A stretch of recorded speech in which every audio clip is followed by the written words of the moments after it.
जो भी उनको नाम दिया गया है वह उनका जो नाम है वह उन हर नाम के पीछे उनकी अपनी एक उसके बारे में कहानी है कि क्यों नाम दिया गया। लोग नाम जपते हैं, इसमें भी कोई दिक्कत नहीं कि आप नहीं समझते हैं उसका मतलब, लेकिन हमारा मकसद सत्य सनातन और सेहत का मकसद यही है कि हम उस सच तक ले गए। वो गंगा को धारण करते इसलिए गंगाधर है, वो जटा को धरते हैं इसलिए जटाधर है, विष को धारण किया तो नीलकंठ है, विष को ग्रहण किया, धारण नहीं किया, ग्रहण किया, और यहाँ पर गर्दन में माँ पार्वती की मदद से यहाँ पे रुका, इसलिए वो उनको नीलकंठ कहा गया, क्योंकि नीलाकंठ हो गया उनका। तो देखो, जब भी तपस्या किया है असुरों ने, राक्षसों ने, सबको उन्होंने आशीर्वाद दिया, जब उनको पता है ये असुर जो है जब शक्ति ग्रहण कर रहा है स्वाभाविक है ये इसका गड़बड़ उपयोग करेगा, लेकिन जब गड़बड़ उपयोग करेगा उस समय फिर उसको पनिशमेंट दिया जाएगा। पहले पनिशमेंट नहीं देते हैं कि विष्णु भगवान क्या करते हैं, गड़बड़ होने से पहले रोकने की कोशिश करते हैं, मृत्यु को भी भगा सकते हैं। यानी यमराज अगर दरवाजे पर बैठा ये प्रसन्न हो गए, यमराज की हिम्मत नहीं है कि अंदर आकर के प्राण हर के ले। महादेव के बारे में, महादेव के जितने भी नाम, हर नाम के पीछे एक कहानी, एक कहानी, सही है, एक सच्चाई है।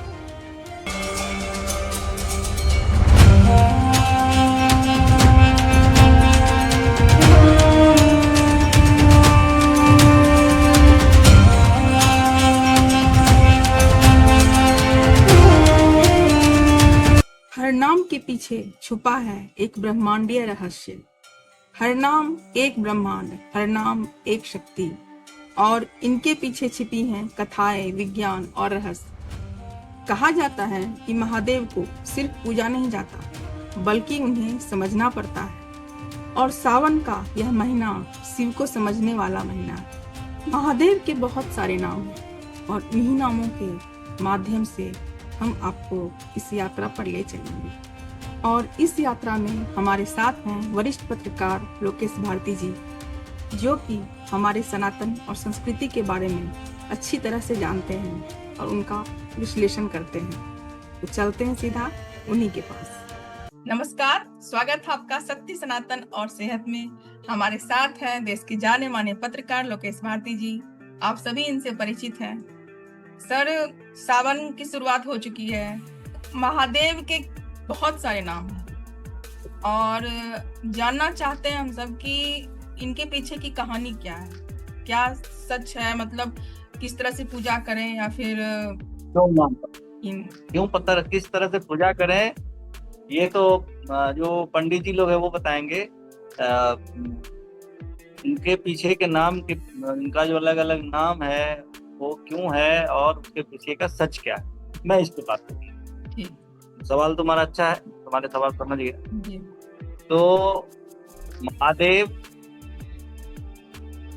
शुरुआत से है, हमेशा से है, आदि है, आदि पुरुष, आदिदेव, महादेव हमेशा रहेंगे, पहले भी थे, शुरुआत से थे, आरंभ ही है, वो वही आरंभ है। तो शाश्वत आगे भी रहेंगे, तो शाश्वत भी उनको कहते हैं। वह देवों के देव हैं तो महादेव हो गए। उनको जो नाम दिया है उनके भक्तों ने नाम दिया है। वह भक्त चाहे कोई आम इंसान हो, चाहे अगर पशु है तो पशुओं के भी भगवान है, तो पशुपति भी है। तो जो भी उनको नाम दिया गया है वह उनका जो नाम है वह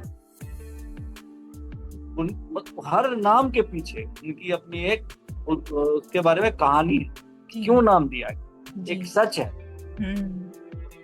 जब भी आप नाम लेते हैं, जैसे मैंने पिछले वीडियो में बताया था कि जैसे कि रामचंद्र जी के जो सबसे प्रिय नाम है, वैसे तो भक्त जो लोग जो जिस नाम से पुकार ले भगवान उसी पे प्रसन्न हो जाते हैं।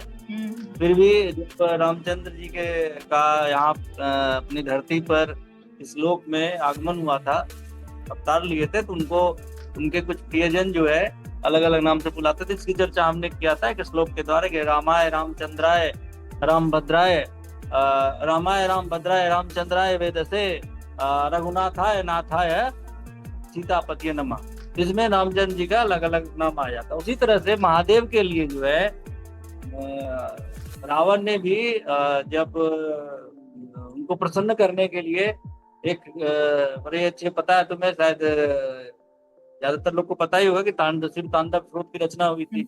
ऐसे ही राम ने भी महादेव को प्रसन्न करने के लिए राम तांडव स्रोत की रचना की थी। राम लिखते हैं तो तांडव स्रोत ही कहा गया, तो शिव तांडव स्रोत की रचना राम ने भी की।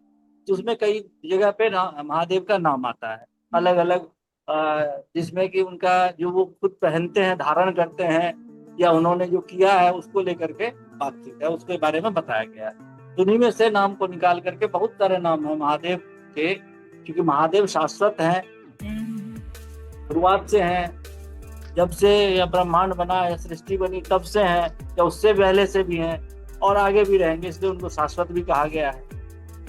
वो गंगा को धारण करते हैं इसलिए गंगाधर हैं, वो जटा को धरते हैं इसलिए जटाधर हैं। विष को धारण किया तो नीलकंठ है।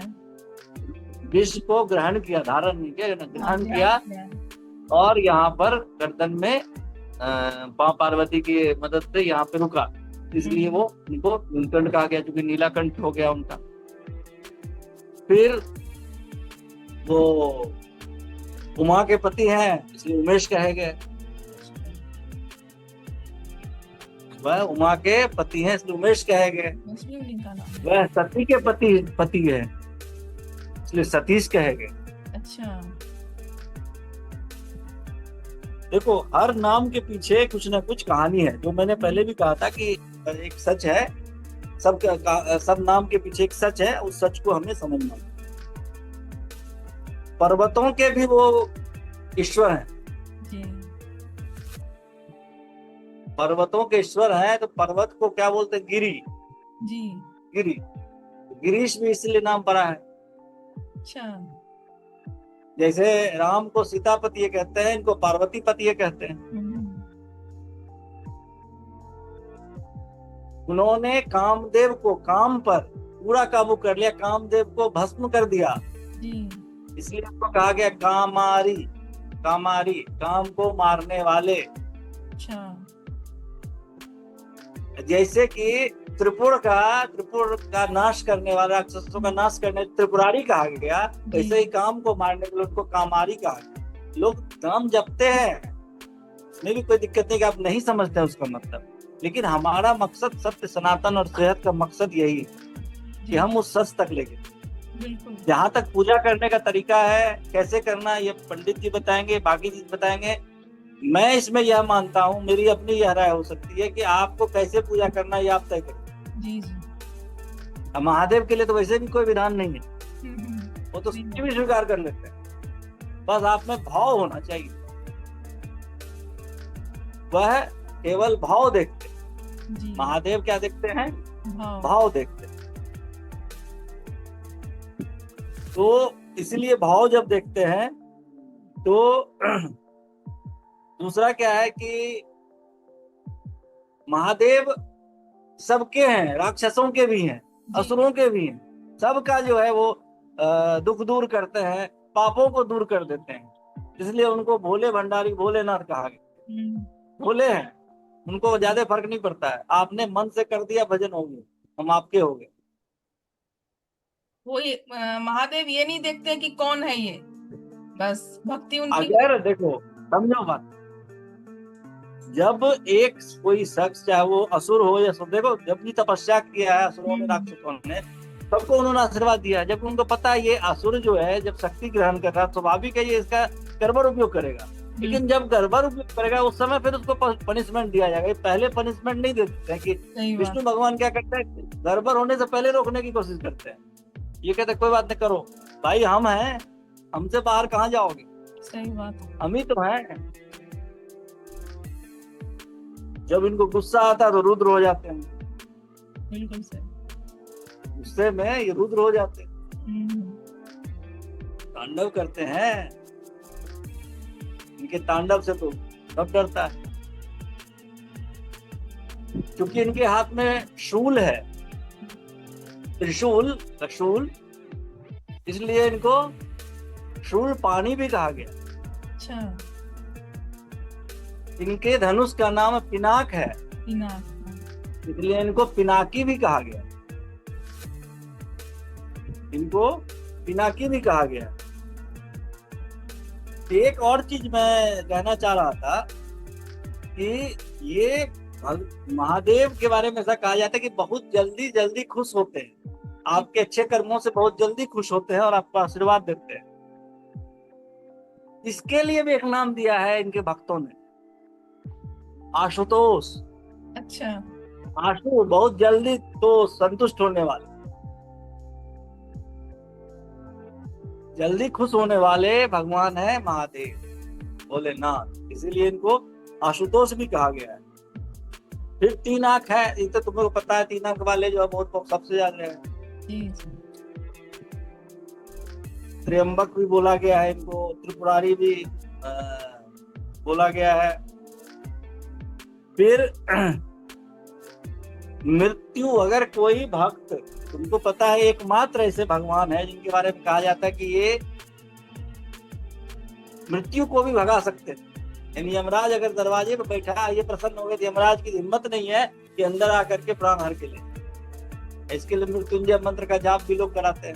जी जी, अगर सही भक्ति भाव से हुआ हो सकता है ये भी हो जाए, इसलिए मृत्यु पे विजय प्राप्त करा देते हैं, इसलिए इनको मृत्युंजय भी कहा गया। ये भूतों के भी स्वामी हैं, जी, भूतनाथ भी कहा गया। भूतनाथ,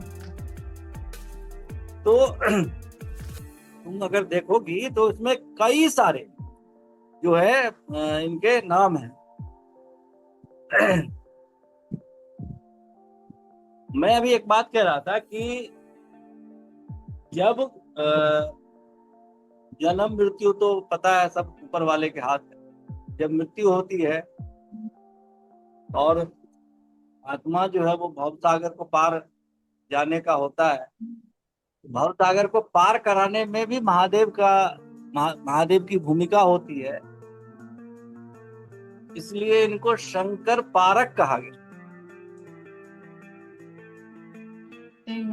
महादेव इसलिए मतलब बहुत प्रिय नहीं है कि केवल आशीर्वाद देते हैं, इनको प्रसन्न करना इतना आसान है, इनका कृपा पाना इतना आसान है कि एक बेलपत्र से, भांग से, धतूरे से, मतलब कोई ऐसी कीमती चीज की जरूरत ही नहीं है आपको। कुछ नहीं है तो गंगा जल दे दीजिए, जल दे दीजिए। सही बात, कोई इसके लिए आप बंधिए मत। मैं ऐसा मानता हूँ, जिनको विधि विधान से करना है पूजा वो वैसे करें, लेकिन मैं ऐसा मानता हूँ कि इनके लिए तो आप बस आपका भक्ति भाव, अगर सही सच्चे मन से आप करेंगे हो जाएगा, बिल्कुल प्रसन्न हो जाते हैं। अब प्रसन्न होने का मतलब यह मत समझिए कि महादेव आ जाएंगे साक्षात दर्शन देने के लिए आपको, भाई चलो तुमसे हम खुश हो गए, प्रसन्न हो गए, आशीर्वाद। ऐसे नहीं हो, आपके साथ अच्छी चीजें होंगी, फील कराते हैं कि हाँ हम हैं। आप जो सोच रहे, अरे हम फंसे हुए हैं, इतनी समस्याओं फंसे हुए हैं, उससे निकालने में प्रत्यक्ष रूप से तुम कभी नहीं आएंगे, तो आप सही नहीं सकते उस ऊर्जा को, मैंने पहले भी कहा। तो अप्रत्यक्ष रूप से किसी न किसी तरह से जो है आपकी मदद हो जाती है। इसलिए महादेव के बारे में, महादेव के जितने भी नाम, हर नाम के पीछे एक कहानी है, एक कहानी, सही बात, एक सच्चाई है। और महादेव ने खुद से अपना नाम थोड़ी रखा कि भाई मुझे ऐसे बोलो, शंकर बोलो, मुझे जटाधारी बोलो, गंगाधर, कुछ नहीं बोला इन्होंने। ये तो इनके जो भक्त हुए, चाहे वो इंसान हुए चाहे वो देवता हुए, उन्होंने इनका नाम दिया। और सूर्य में जो अग्नि है, सूर्य कभी यह नहीं कहता है कि मैं अच्छे आदमी के ऊपर अपना प्रकाश डालूंगा, बुरे आदमी के ऊपर अपना प्रकाश नहीं डालूंगा, ऐसा कहता है सूरज? नहीं ऐसा करता है क्या? नहीं नहीं तो सबके ऊपर डालता है। अगर कोई आतंकवादी है, मर्डरर है या कुछ भी है, तो उसके घर पे भी प्रकाश पड़ता है, बिल्कुल देता है। अंधकार अंधेरा तो नहीं छोड़ता है ना सूरज। नहीं। यह गुण सूरज में महादेव सिंह का है। अच्छा हाँ, अगला स्टेप, फिर जब आप उस शक्ति का गलत उपयोग करिएगा तो ये छोड़ेंगे भी नहीं। फिर सही बात। तो ये महादेव की सबसे खासियत। और सावन के इस महीने में, इस पावन महीने में महादेव की चर्चा अगर ना हो बिल्कुल बिल्कुल सही। तो फिर सावन का महीना बेकार। महादेव की चर्चा करिए, महादेव के नाम है, नाम को ही जपते रहिए। नहीं कुछ आए तो ओम नमः शिवाय, इससे बढ़िया तो कुछ हो ही नहीं सकता। सही बात। देखिए फर्क तो पड़ता है, आप जब के देखिए फर्क पड़ता है, मन शांत होता है। और जब मन शांत होता है तो आप जब निर्णय लेते हैं, चाहे वो अपने ऑफिस के काम से जुड़ा हुआ हो, चाहे आप घर के काम से जुड़ा हुआ हो, कुछ भी, आप सही निर्णय लेने की स्थिति में हो आप, क्योंकि आपका मन शांत रहता है। आप दिमाग में तर्क वितर्क कर पाते हैं। जब मन अशांत रहता है आप तर्क वितर्क नहीं करते, फिर कई बार गलत नहीं। इसीलिए मैं जो हम लोगों ने भी चर्चा किया अलग अलग महादेव के नामों का, चाहे वो जटाधर हैं, जटाधारी हैं, गंगाधर हैं। एक बहुत अच्छा नाम उनका और है जिसमें कहा जाता है कि महादेव उसमें सबसे सुंदर लगे हैं, चंद्रशेखर, सिर पे चांद धारण करने वाले। तो जो भी उनका नाम है, सबके पीछे कुछ ना कुछ कारण। हमें पता है कि चंद, वो भी कभी करेंगे हम लोग वीडियो की, चांद को जब दक्ष ने श्राप दे दिया था कि उसका क्षय हो जाएगा, वो खत्म हो जाएगा, तो महादेव ने उसे बचाया और अपने सिर पर उसको जगह सम्मान के साथ। सही बात। सम्मान के साथ। तो महादेव की लीला अपरंपार। हर हर महादेव। हर हर महादेव। तो इस वीडियो को यहीं रखते हैं। जी जी, फिर हम लोग जारी रखेंगे। महादेव का नाम में तो अनंत है, मतलब समय की कोई सीमा नहीं है, लेकिन वक्त की कमी के कारण अभी आज के लिए इतना रहेगा। आप सब देखते रहिए शक्ति सनातन और सेहत, हमसे जुड़े रहिए, प्रश्न पूछिए, जो भी आपके प्रश्न हैं सर जवाब देंगे उनके। और सर मिलते हैं फिर अगले वीडियो में। धन्यवाद। महादेव के हैं तो बहुत सारे नाम, लेकिन इनमें से हमने कुछ का जिक्र किया है। आप सब इस बात पर ध्यान दें कि ये केवल नाम नहीं है, ये मंत्र है, ये चेतना है महादेव से जुड़ने की। सावन में जब बारिश की बूंदें गिरती हैं और आप शिव के इन नामों का जाप करते हैं तो आप सीधे शिव से जुड़ जाते हैं। आज रात इन नामों को लीजिए और कहिए, हे शंभु, हे शिव जी, आप मेरी चेतना, मेरी गहराई में उतर जाइए। अगर आपको ये वीडियो पसंद आई हो और इन नामों से आपके अंदर कुछ अच्छा अनुभव हुआ हो तो प्लीज कमेंट में ओम नमः शिवाय अवश्य लिखें, क्योंकि अगली बार हम पुनः लेकर आएंगे शिव से जुड़ी हुई एक ऐसा रहस्य जो आज तक दुनिया से छिपाए गए हो। तो फिर मिलते हैं अगले वीडियो में, तब तक के लिए हर हर महादेव।